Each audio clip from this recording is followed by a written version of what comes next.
Happy New Year, everybody. The wonderful thing about New Year's is there's nothing but possibility for the year ahead. Nothing really has happened, and you can also look into the future and make all kinds of predictions, and that's what we're going to do today.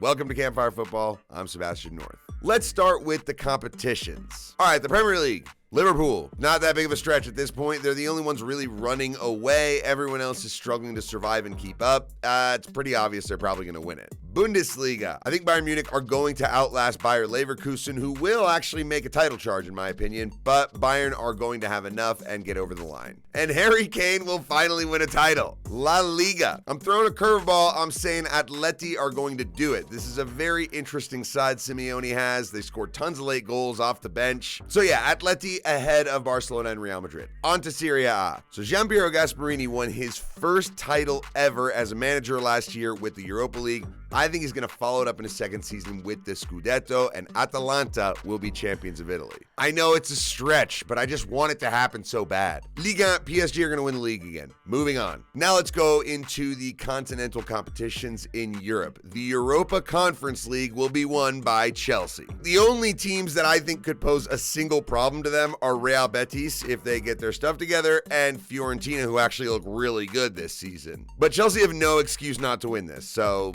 yeah, they should do that. The Europa League is going to be won by Athletic Club Bilbao. Yeah, the club that only takes on players with Basque heritage will actually win a European competition. That'd be amazing. And the Champions League. I gotta say Liverpool as well, because they just look so much better than almost any team around, and Anfield makes them such a strong cup competition team with two-legged ties. All right, let's move on to the FIFA Club World Cup. I'm gonna go with Manchester City. I think they'll make some key signings either in the wintertime or in the summer, and it's going to make their squad really good. Pep Guardiola is going to want to get them going, and they're just going to be kind of a step ahead of most other teams. But if you want me to pick a winner outside of Europe, I'm going to go with Flamengo. Why? I have no idea. All right, moving on to the only international cup competition this summer, it's the Women's Euros. I think Spain are going to finally get this trophy. They did win the World Cup, but they are so good that it was surprising they didn't get to the final of the Olympics and that they have not won the Euros yet. So this really is their chance. I think they're going to do it. They've got the best player in the world in Aitana Bonmati. All right, and let's wrap up this section with the Ballon d'Or. Liverpool win the Premier League and the Champions League. It's Mo Salah. It would be amazing for him to win it. I think he'd be the first African player since George Weah.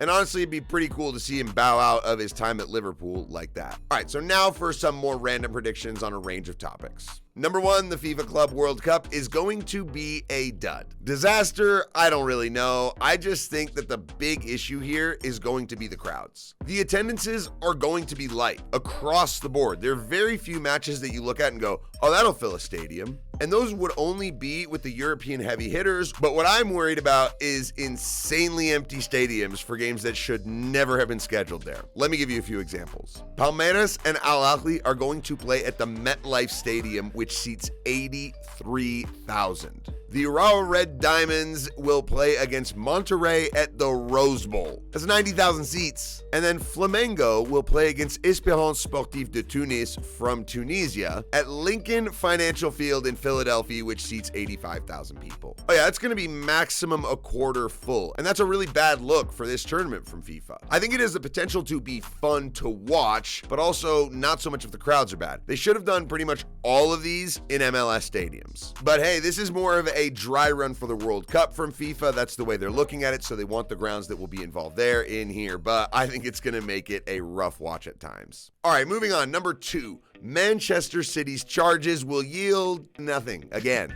Over the last year or so, I've heard from quite a few experts on this that this is exactly the kind of legal battle that could take years tied up in court. So basically, there's going to be some kind of verdict and then an appeal, and then an appeal, and then a verdict, and then a new vote, and this and that. And basically, nothing will ever really actually happen to Man City. Number three, it's going to be a busy summer in the transfer window, but not so much with big buys and sales. I think the free agent summer is going to be crazy. There are some massive names, and actually that's for my next video. And my prediction is that a lot of them are actually going to leave and not re-sign where they're at. All right, number four, Nottingham Forest, despite being in the European spots for most of the season, will just drop down to like 8th right at the end. Moving on to number five, Jose Mourinho, who is currently at Fenerbahce, will not end the year there. Maybe he leaves in the summer, maybe they just have a really bad run of form sometime, but I think he'll leave, and I think he's going to take the one last big job that he hasn't touched, which is PSG. Because number 6, Luis Enrique is not going to survive the summer there. I think he maybe will last the rest of the season, but I don't think they're going to do well in the Champions League, and so he will be let go. Number 7, Carlo Ancelotti will leave Real Madrid at the end of the season, and I don't think that's just going to be his choice. I think maybe a new manager will come up. That one is Xabi Alonso, and Real Madrid will snap him up and let Ancelotti go. And he might finally actually take over Brazil. Number 8, Marcus Rashford will leave Man United. And okay, this isn't really news because he already said so, but where is he going to go? And I think that's the most interesting question, and I'm actually going to say MLS. I know a lot of MLS fans don't want the league to sort of be a retirement league for big players, but honestly, it's super necessary for the quality and to bring eyeballs. It just makes a lot of sense, and I think Marcus Rashford is actually the perfect pick for MLS. Number 9, Neymar's time in Saudi will end. The crazy thing is he has 1 goal and 2 assists in 7 appearances in 2 years. That's of course because he got injured, but that's the crazy part. He will have been paid so much money to go there, will have played 7 times, and I think he's going to bounce. So where is he going to go?